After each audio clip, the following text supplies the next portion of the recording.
Hello there everybody, this is Roy from Telechron Time, coming to you from Fort Pierce, Florida, here in my clock shop, where we discuss just about anything Telechron related, Telechron clocks, Revere clocks, General Electric clocks, and sometimes even Herschel clocks.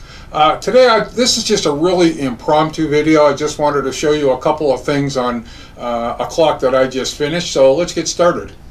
This video is supposed to be a sound demonstration of this particular clock that I just finished. This is a 1940 Revere R-548.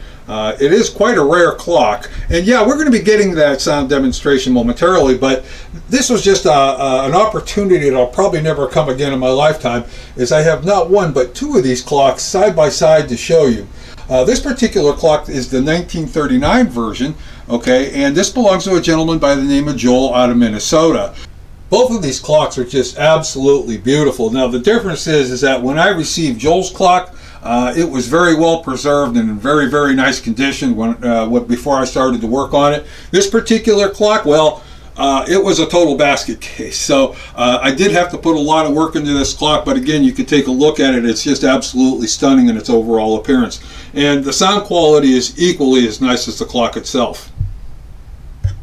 Now, you might think that the clocks are supposed to be identical, but there's some slight differences between the two. I just thought it was kind of interesting to point these out. So let's start with Joel's clock over here.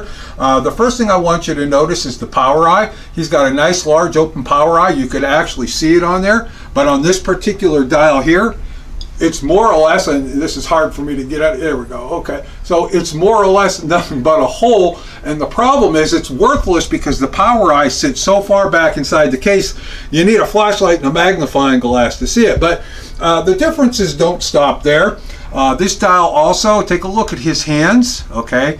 He's got that style, and on this one here, the style changes. The second hand stayed the same though. When you look at his dial again, it says Telechron motored on the top. Down here it says Revere Westminster chime on the bottom.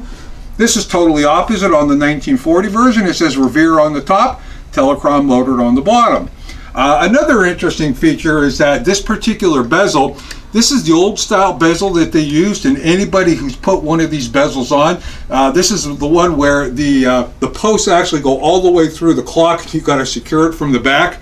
They are not easy to put on. Again, 1 year later, they went to a more simplified bezel. This particular bezel is friction set. It just has two little posts here at the 9 o'clock position and 3 o'clock position. Just pushes in without having to screw it in the back. On the overlays, take a look at his overlay here. And this is the overlay that's supposed to be on this particular clock, but unfortunately one was missing, so we had to go with a substitute on that. But you know, even the overlays on this were just slightly different. Okay, so you know, again, this is probably one of the reasons why a lot of these clocks were not cataloged, is because they would only look similar to what the pictures in the catalogs would be. But you know, it just goes to show you there are always slight differences in these clocks from year to year. None of them were really identical. Okay, so with all of that being said, sorry for being so long-winded here. Let's go ahead and get on with the sound demonstration for this clock. And hey guys, this clock is going to be for sale on Etsy.